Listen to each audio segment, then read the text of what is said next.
عن أبي هريرة رضي الله تعالى عنه قال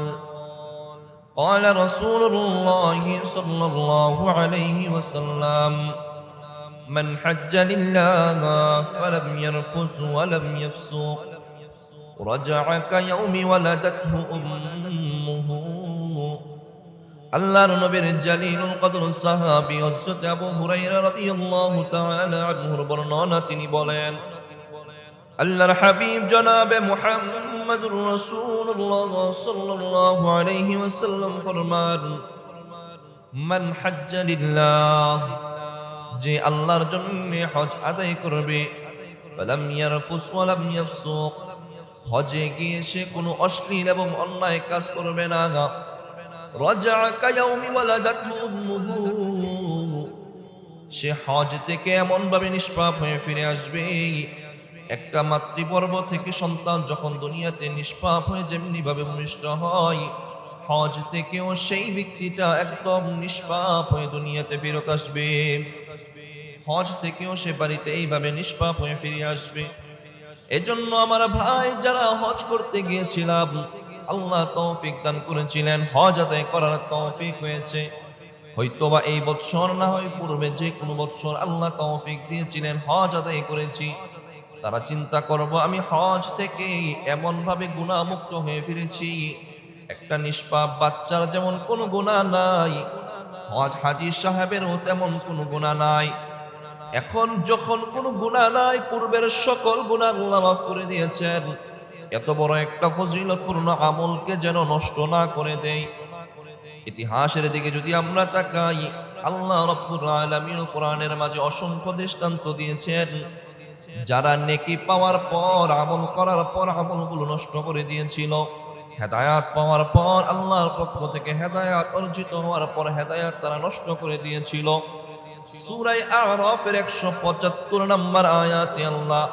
বনি ইসরাঈলের বালাম ইবনে বাউরা যে মুস্তাজাবুদ দাওয়া ছিল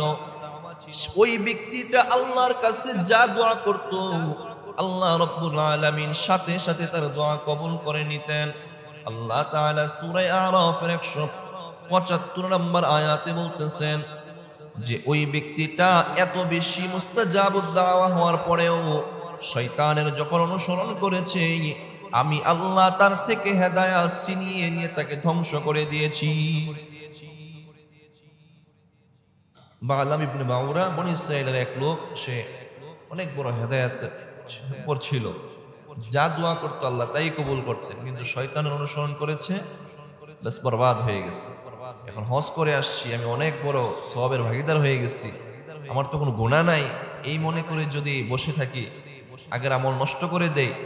তাহলে চলবে চলবে না তাহলে ধ্বংস অনিবার্য হয়ে যাবে আল্লাহ পাক রব্বুল আলামিন শুধু বালাম ইবনে বাউরার উদাহরণই দেন নাই মক্কার একজন পাগলি মহিলা ছিল রাইতা বিনতে সাদ ওই মহিলার দৃষ্টান্ত দিয়ে আল্লাহ বুঝাচ্ছেন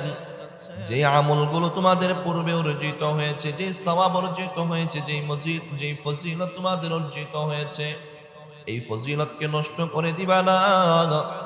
তোমরা যেই নেকি কামাইছো এই নেকি অনেক কষ্ট করে কামাইছো এটা নষ্ট করে দিবা না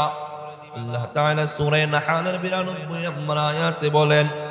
ওয়ালা তাকুনু কাল্লাতী নাকাদাত গজলাহা মিন বা'দি কুওয়াতিন আনকাসা আল্লাহ বলেন ওয়ালা তাকুনু কাল্লাতী নাকাদাত গজলাহা ওই মহিলার মতো হইও না যেই মহিলা অনেক কষ্ট করে সুতা পাকায় সুতার পিন্ডিলিতে সুতা পাকায় অনেক কষ্ট হয় ধীরে ধীরে হাত দিয়ে পাকাচ্ছে সুতা পাকাচ্ছে সুতা পাকানোর পর এই সুতাটাকে যদি ব্লেড দিয়ে কেটে ফেলা হয় পাকাইতে যে সময় কাটতে কি সমান সময় পাকাইতে অনেক কষ্ট হয়েছে হাত দিয়ে যারা সুতা পাকায় অনেক কষ্ট হয়েছে কেচি দিয়ে অথবা ব্লেড দিয়ে যদি কেটে ফেলা হয় এক মুহূর্তের দরকার সাথে সাথে নষ্ট হয়ে যাবে কাটা হয়ে যাবে আল্লাহ কোরআনে ওই মক্কার রাইতা বিনতে সাদ ওই মহিলা ও সুতা পাকাইতো পাগল হওয়ার কারণে আবার সুতা নিজেই কেটে ফেলতো আল্লাহ উজ্জ্বল একটা দৃষ্টান্ত দিয়ে বোঝাচ্ছেন কষ্ট করে সুতা পাকানোর পর সুতাটা কেটে দেওয়া যেমন বরবাদে কোনো কাজ আসে না ঠিক তেমনি ভাবে বান্দা তুমি যখন কোনো একটা নেকি অর্জিত হলো, কোনো একটা নেকির কাজ করলা, আমল করলা, আমল করার পর এই আমলটাকে অন্য কোনো গুনাহের মাধ্যমে আমলটা নষ্ট করে দিবা না। হজের মতো একটা বড় মহৎ কাজ করে আসছেন, আমল করছেন, হজ ছাড়াও আরো যত আমল করেন, করার পর আরেকটা গুনাহ যখন করা হয় তখন পূর্বের আমলটা নষ্ট করে দেওয়ার মতো হয়ে যায়। আল্লাহ তাআলা আমাদেরকে, যাদেরকে হজ করার তৌফিক দিয়েছেন, তারা যেন এই মর্যাদার উপর বহাল থাকতে পারি, আল্লাহ যেন আমাদেরকে বহাল রাখেন। সকলেই বলেন আমিন।